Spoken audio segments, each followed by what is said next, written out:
Good morning, student. This is Rajesh, and today once again I am coming with you an interesting topic, that is the Ikta and Iqtidar.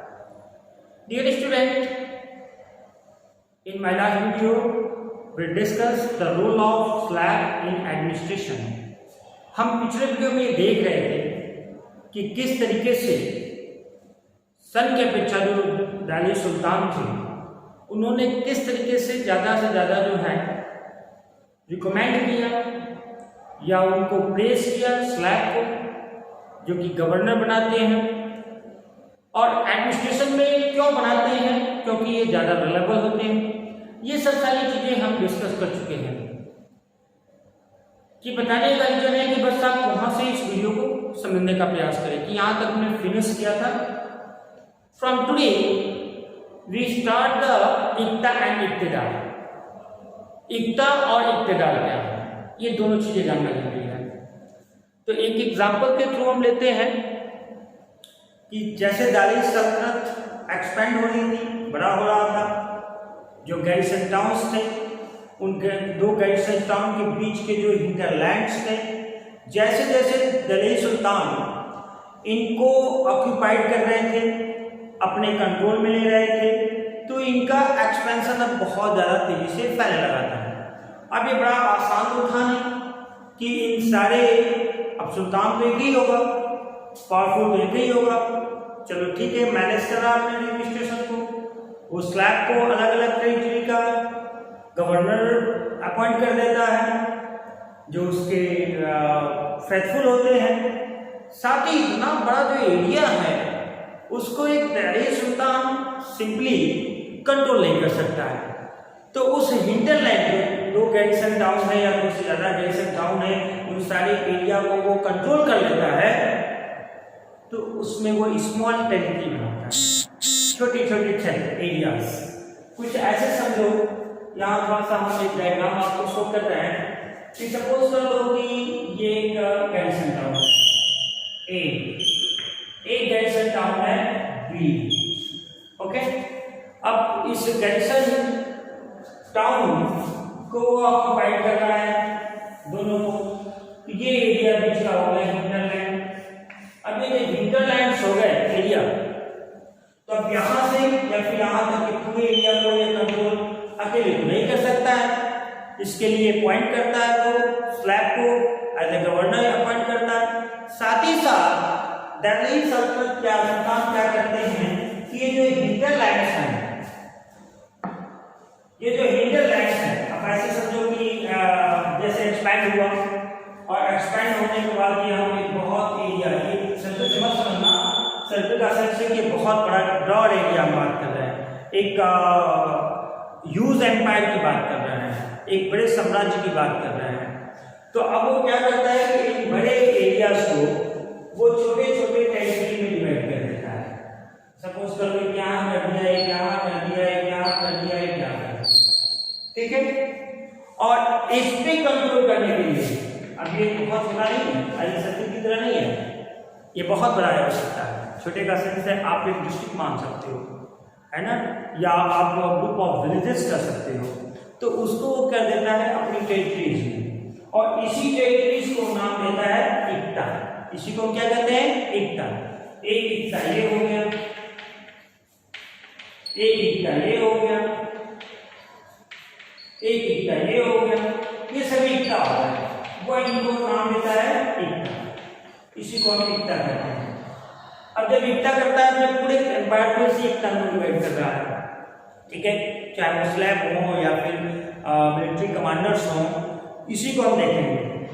अब इन पे rule करने के लिए, यहाँ पे law maintain करने के लिए, यहाँ पे रेवेन्यू कलेक्ट करने के लिए, यहाँ की अथॉरिटी को वो दे देता है military, generally military commanders. Military commander क्या है, जो सेनापति है, सैनिक है। सेना क्या है, जो सुल्तान के लिए हेल्प करती है, युद्ध में भाग लेती है, उसके लिए लड़ाइयाँ लड़ती है, उसको और भी टेरिटरी पे ऑक्युपाइड कराती है। तो ये मिलिट्री जो कमांडर है, इन मिलिट्री कमांडर अथॉरिटी दे दी जाती है इस इक्ता को। और यही जो जैसे वो कमांडर यहाँ इक्ता का अथॉरिटी लेता है, उस कमांडर को हम कहते हैं इक्तेदार। इक्तेदार भी कहते हैं या इसको हम मुक्ति भी कहते हैं। अब आपको समझ में आया होगा कि इक्ता और इक्तेदार क्या है। फिर एक बार रिपीट कर देते हैं कि जो मुगल एम्पायर है वो एक लार्ज जो है एरिया में एक्सपेंड हो जाता है। तो एक सुल्तान के लिए आप सारे एरिया पे, अब जैसे मान लो प्राइम मिनिस्टर आपके हैं, एक इंडिया एक बड़ा देश है, तो अब प्राइम मिनिस्टर तो ठीक है, प्राइम मिनिस्टर है, रिस्पॉन्सिबल है, तो क्या वो सब पे कंट्रोल कर लेते हैं? नहीं। इसके हेल्प के लिए क्या है, हमारे संविधान के तहत हमारे देश को क्या किया गया है कि राज्यों में डिवाइड किया गया है, और हर राज्य का, हर स्टेट का एक अथॉरिटी, एक पर्सन जो है संवैधानिक रूप से आप गवर्नर कहते हो, और डेमोक्रेटिक रूप से आप चीफ मिनिस्टर, जो कि बहुमत दल का नेता होता है, तो वो उसको कंट्रोल करता है, लॉ ऑर्डर मेंटेन करता है, वहां के कार्यों को देखता है। तो जैसे चीफ मिनिस्टर वैसे ही, और ये सभी किसके प्रति रिस्पॉन्सिबल है? तो प्राइम मिनिस्टर। ठीक है, आपके संविधान में कुछ अलग चीजें हैं, डेमोक्रेटिक है, उसको पूरी तरीके से इससे मैच नहीं किया जा सकता है। ठीक है, लेकिन ये जो इक्तेदार है, जो इक्ता में डिवाइड किया गया है, उसकी जो अथॉरिटी जिस पर्सन के पास होती है उसी को मुफ्ती या इक्तेदार कहते हैं, और यह रिस्पॉन्सिबल होते हैं टुवर्ड्स देयर सुल्तान, अपने सुल्तान के टुवर्ड्स क्या होते हैं? रिस्पॉन्सिबिलिटी होते हैं, जवाबदेही होती है उनकी। ओके, ये दो चीजें क्लियर हुई, इक्ता और इक्तेदार। तो इक्ता और इक्तेदार कौन है, इसी के बारे में हम डिस्कस कर रहे हैं। अब हम आते हैं अपने टॉपिक पे। The military commander was appointed as governor of territories of varying size. सब varying size का सेंस क्या है? जैसे आप एक स्टेट है, कोई छोटा स्टेट है, कोई बड़ा स्टेट है, तो उसी तरह से जो टेरिटरी थी, जो इक्तेदार थे, इक्ता में डिवाइड किया गया था, ये इक्ता के साइज वैरी, ये नहीं कि इक्वल साइज का ही, कोई छोटा एरिया भी होता था, कोई बड़ा एरिया भी होता था। जैसे आज आपके स्टेट में कोई छोटा स्टेट भी है, कोई बड़ा स्टेट भी है, किसी की पॉपुलेशन कम भी है, किसी की ज़्यादा है, किसी का एरिया कम है, किसी का ज़्यादा है। तो वैरायटी ऑफ साइजेस, अलग अलग साइजेस में यहाँ पे मिलिट्री कमांडर अपॉइंट किए जाते थे एज ऑफ इक्तेदार, जिसको हम गवर्नर भी कह सकते हैं। अब इक्तेदार की ड्यूटी क्या है, उनका कार्य क्या है? उनकी कार्य भी होगी, ड्यूटी भी होगी, रिस्पॉन्सिबिलिटी भी होगी। तो उनकी ड्यूटी क्या है? तो कहता है lead military campaign and maintain law and order of their इक्ता। अब इक्ता में वे क्या करते हैं कि आज के भी पीरियड में आप इसको थोड़ा सा कोरिलेट करते हुए चलो कि ये इक्तेदार की ड्यूटी क्या थी, इक्तेदार कर लो या ये मुफ्ती कर लो, तो इनकी ड्यूटी क्या थी, इनकी रिस्पॉन्सिबिलिटी क्या थी, ये क्या कर सकते थे, क्या करना था इनको? तो ये मिलिट्री कैंपेन को मेंटेन किया करते थे। मिलिट्री कैंपेन का सेंस क्या हुआ कि अगर किसी सुल्तान को सपोज कर लो कहीं युद्ध कर, ओके, तो इनकी ड्यूटी क्या है? ड्यूटी ऑफ मुफ्ती जारी इक्तेदार क्या है? इनकी जो है कार्य क्या है? जो सुल्तान द्वारा जो है एक स्मॉल टेरिटरी या बिग टेरिटरी पे जो वेरिंग ऑफ साइजेस है, इनकी जो रिस्पॉन्सिबिलिटी अथॉरिटी जो इनको देती जाती है, तो उनके वर्क क्या है, ड्यूटी क्या है, इसको हम डिस्कस करें। तो डिस्कशन क्या कर रहे हैं? Number 1, lead military campaign, military campaign को लीड करते थे and maintain law and order of their इक्ता, और अपने इक्ता में लॉ एंड ऑर्डर को मेंटेन किया करते थे।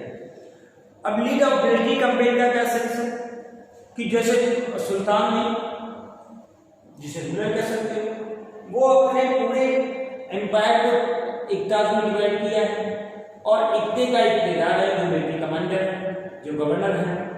तो जब ड्यूरिंग वॉर, जब जरूरत होती थी सुल्तान को, तो ये सारे इक्तेदार जो हैं अपने अपनी मिलिट्री को लेकर के और अपने सुल्तान के लिए वॉर में पार्टिसिपेट किया करते थे और अपने सुल्तान के लिए लड़ा करते थे, जीता करते थे, अन्य एरियाज को भी जीता करते थे।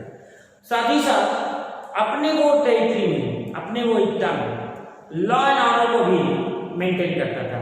जैसे मैंने कहा कि बार बार कोरिलेट कर लो, ज़्यादा चीज़ें समझ में आ जाएंगी।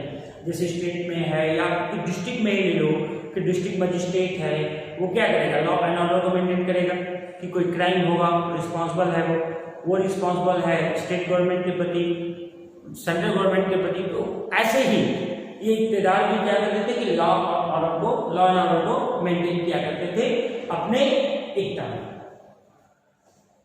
दूसरा वर्ड इनका क्या था कि they were given right to collect revenue, इनको अधिकार दिया गया था कि अपने इक्ता से इनके पास अधिकार था कि ये रेवेन्यू कलेक्ट करते थे। रेवेन्यू एक इंपॉर्टेंट है इकोनॉमी का, जिससे स्मूथ रन करता है, क्योंकि रेवेन्यू क्या होता था, इस रेवेन्यू को क्यों कलेक्ट करते थे, तो आप पहले से जानते हो कि रेवेन्यू इसलिए कलेक्ट किया जाता था कि जो मिलिट्री कमांडर है, जिन्होंने आर्मी रखी है, जिन्होंने सोल्जर रखे हैं, या लॉ एंड ऑर्डर को मेंटेन करने के जो एक्सपेंसेस है, तो ये एक्सपेंसेस आते कहां से थे, तो वे एक्सपेंसेस आते थे रेवेन्यू से। रेवेन्यू क्या है, लैंड रेवेन्यू भी है, हाउस रेवेन्यू भी लगा, आज भी चलता है, प्रेजेंट टाइम में भी लैंड रेवेन्यू है, आपकी भी गवर्नमेंट लेती है, हम भी रेवेन्यू देते हैं, अपने हाउस पे रेवेन्यू देते हैं, अपने लैंड पे रेवेन्यू देते हैं, है ना, जो आप सर्विस करते हो उस पर भी रेवेन्यू देते हैं। तो जो हम यहाँ से गेन करते हैं उसका कुछ हिस्सा हम एज रेवेन्यू के फॉर्म में गवर्नमेंट को भी प्रोवाइड करते हैं, और गवर्नमेंट क्या करती है, उन रेवेन्यू को कलेक्ट करके हमारे लिए फैसिलिटी प्रोवाइड कर देती है, हॉस्पिटल बना देती है, स्कूल बना देती है, रोड्स बना देती है ना, ट्रांसपोर्ट के मीडियम प्रोवाइड कर देती है। तो ऐसे ही ये चलता है। तो ये कलेक्ट रेवेन्यू, अब एक रेवेन्यू कलेक्ट करके क्या करते हैं, तो दे यूज दिस रेवेन्यू टू पे द सैलरी ऑफ सोल्जर, ये सोल्जर को सैलरी प्रोवाइड करते हैं और साथ ही साथ अपने भी रखते हैं। सुल्तान कहता है ठीक है तुम्हारी सैलरी ये होगी, तुम इस रेवेन्यू को कलेक्ट करो, इतना तुम्हारी सैलरी होगी, और तुम्हारी आर्मी जो है, जो तुम्हारे सोल्जर्स हैं, उनको भी ये सैलरी प्रोवाइड कर दोगे। तो ये इनके पास राइट होता है टू कलेक्ट द रेवेन्यू। अब इसमें हम और डिस्कस करेंगे कि कैसे इस रेवेन्यू का अधिकार इनके पास है कलेक्ट करने का, तो सुल्तान इन पे कैसे कंट्रोल करता है, इन पे नियंत्रण भी स्थापित करना बहुत जरूरी है। नहीं नियंत्रण करेंगे तो आर्मी उसके पास है, कलेक्ट करेगा रेवेन्यू। जैसे आप देखो कि कंट्रोल नहीं था, हम क्लास 6 में देख रहे थे, तो धीरे धीरे रिवेल करते गए और टूटता गया। यहाँ भी हम पढ़ेंगे जब 1707 में 1707 में जब औरंगजेब की मृत्यु हो जाती है, तो कैसे वास्ट एम्पायर कैसे कैसे छोटे छोटे टुकड़ों में अलग अलग इंडिपेंडेंट होने लगता है, क्योंकि उनके पास मिलिट्री पावर होती है, वो आर्मी हो जाती है, गेट हो जाती है, तो रिवॉल्व कर देते हैं, अपने आप को इंडिपेंडेंट कर देते हैं। So they paid attention to the soldier.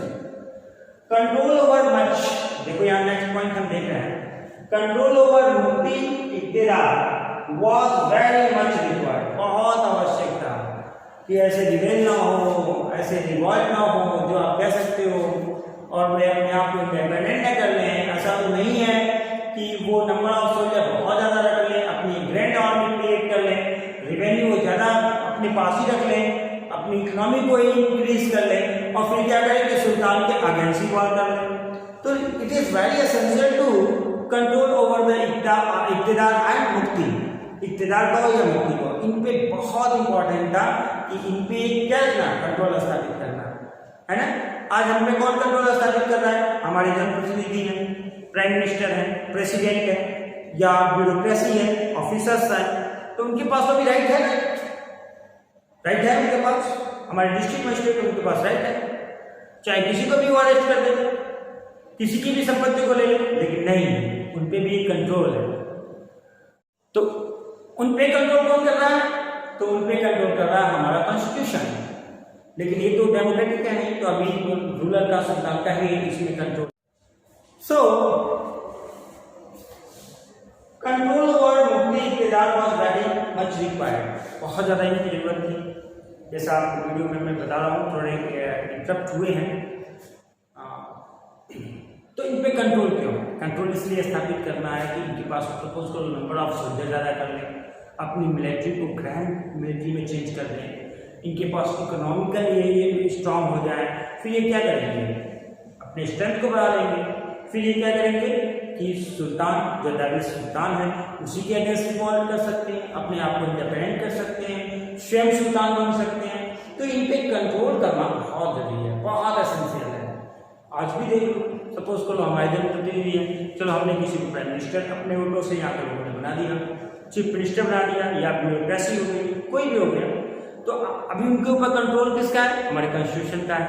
नहीं तो फिर क्या करेंगे? वो कहेंगे चलो अब तो ले लिए सारा कुछ ले लो अपना, है ना, मेरी भी प्रॉपर्टी ले लो, इनकी भी प्रॉपर्टी ले लो, ये करप्शन कर लो, वो करप्शन कर लो। तो वे उन पे कंट्रोल कौन कर रहा है? तो उन पे कंट्रोल कर रहा है हमारा कॉन्स्टिट्यूशन। तो सिमिलर अब इन इख्तियार पे कुछ ऐसे स्टेप्स लिए जाते हैं सुल्तान के द्वारा जिससे कि उन पे कंट्रोल बना है। और वो क्या क्या स्टेप्स हैं इसको हम डिस्कस करें। इख्तियार by control by the following means. अब ये अलग अलग तरीके से इनमें अगर ये वीडियो नहीं आएगा तो मैं आपको थोड़ा सा स्लाइड करके दिखा दूंगा। पहला, their office was not inheritable, sorry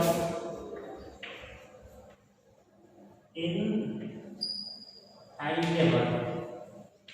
अब इनके ऑफिसर्स को इनहेरिटेबल बनाया। इनहेरिटेबल का सेंस क्या है? वंशवाद नहीं किया, यानी ये नहीं कि अगर कोई सुल्तान में ये क्या किया गया कि कोई इख्तियार है तो उसका सन भी इख्तियार बन जाए, उसके पास भी पावर हो जाए, तो इसको इनहेरिटेबल रखा गया। जरूरी नहीं है कि अगर वो इख्तियार है तो उसका सन भी जो क्या होगा या उसके जो सक्सेसर होंगे वो भी इख्तियार है। तो एक तो मीन्स ये हो गया, एक तरीके से कंट्रोल हो गया एक स्टेप से। दूसरा क्या होता था? They were assign for a short period of time. अब इख्तियार में बनते थे तो क्या करता था? शॉर्ट पीरियड ऑफ टाइम, छोटे समय के लिए, 2 साल 4 साल 5 साल ऐसे कर सकते हो। तो शॉर्ट पीरियड ऑफ टाइम के लिए उन्हें इख्तियार बनाया जाता था। एक कौन स्टेप किया जाता था कि they also transfer from one इक्ता टू अदर इक्ता। और इख्तियार को भी क्या किया जाता था कि एक इक्ता से दूसरे इक्ता में ट्रांसफर किया जाता था। ऐसा क्यों किया जाता था? ये स्टेप्स क्यों लिए जाते थे? ताकि अगर ट्रांसफर होगा तो अगर कोई इख्तियार किसी एक रीजन में, किसी एक इक्ता में अपने पावर को इंक्रीज कर रहा है, अपने स्ट्रेंथ को इंक्रीज कर रहा है, नंबर ऑफ सोल्जर को इंक्रीज कर रहा है, तो जैसे ही उसके ट्रांसफर होते थे वो फिर कंट्रोल में आ जाता था। फिर अंडर डायरेक्शन दूसरा इख्तियार आता था, दूसरा इख्तियार फिर हो सकता है वो फेथ में हो और वो सुल्तान के लिए वर्क करे। तो इस तरीके से इन पे कंट्रोल स्थापित किया जाता है। अब हम कुछ पढ़ेंगे कि reason of Alauddin Khilji and Tughlaq, कैसे इनमें इन इख्तियार पे या मुफ्तीज पे कंट्रोल किए जाते थे। स्पेशली देखो हम रेफरेंस इस चैप्टर में अलाउद्दीन खिलजी और मोहम्मद तुगलक को लेकर ही चल रहा है। यही आपके टेक्स्ट बुक में ये मेन रेफरेंस दिए हुए हैं और एक कंपैरेटिव स्टडी कर रहे हैं दोनों के डायनेस्टीज में, उनके एडमिनिस्ट्रेशन में, उनके सक्सेस में, उनके प्रोमिनेंट जो सिग्निफिकेंस रहे हैं उनकी विजन के, ये सब चीज़ें हम डिस्कस कर रहे हैं। तो कैसे ड्यूरिंग द अलाउद्दीन खिलजी और मोहम्मद तुगलक में रीजन में हम कैसे मुफ्ती या इख्तियार पे कंट्रोल होता है। तो पहला क्या स्टेटमेंट स्पेशली अलाउद्दीन खिलजी कि accountants were appointed to check the revenue collected by the इख्तियार। एक्चुअली ये अकाउंटेंट थे, गवर्नमेंट भी करती है अलग अलग चीजों को। तो एक अकाउंटेंट हुआ करता था जो राइट तो दे दिया गया था इख्तियार को कि ठीक है आप रेवेन्यू को कलेक्ट करो। तो अब अकाउंटेंट थे जो रेवेन्यू का मेंटेन किया करते थे, देखते थे कि कितने टैक्सेस कलेक्ट कर रहे हैं और क्या ये कितने नंबर ऑफ सोल्जर को रख रहे हैं, कैसे सैलरी प्रोवाइड कर रहे हैं, कोई इसमें करप्शन तो नहीं है। एक्चुअली ये अंडर इख्तियार ही होते थे, लेकिन अंडर तो इख्तियार हैं लेकिन ये वर्क किसके लिए कर रहे हैं? सुल्तान के लिए कर रहे हैं और सुल्तान को उनको टाइम पे रिपोर्ट्स भी प्रोवाइड किया करते थे। तो इस तरीके से इन पे कंट्रोल था कि वे रेवेन्यू में बहुत ज़्यादा वो करप्शन नहीं कर सकता था। अगर कोई ऐसी शिकायत मिलती थी तो फिर सुल्तान क्या करता था? इख्तियार का ट्रांसफर कर देता था या फिर उसको हटा देता था और दूसरे इख्तियार पर अपॉइंट कर देता था। सेकेंड क्या था कि it was strictly observed that मुफ्ती या इख्तियार collect the revenue as the state prescribed. कहता है कि ये बहुत स्ट्रिक्टली इस बात को भी ध्यान रखते थे कि उतना ही टैक्स कलेक्ट किए जाए मुफ्ती से या इख्तियार के द्वारा जो कि स्टेट कहती है, जो कि उस राज्य में या उस टेरिटरी के लिए जो सुल्तान ने निर्धारित की है उससे ज़्यादा रेवेन्यू कलेक्ट न करें। ओके, थर्ड क्या है कि control on the required number of soldier. और ये भी ध्यान रखते थे कि नंबर ऑफ सोल्जर जो इख्तियार रख रहा है उस पर भी एक 3 साइड रखते थे कि नंबर ऑफ सोल्जर कितने होने चाहिए, एक्सेस तो नहीं रख रहे हैं या मिनिमम तो नहीं रख रहे हैं, दोनों ही कंडीशन में भी रिपोर्ट किया करते थे सुल्तान। तो इस तरीके से एक स्ट्रिक्टली जो है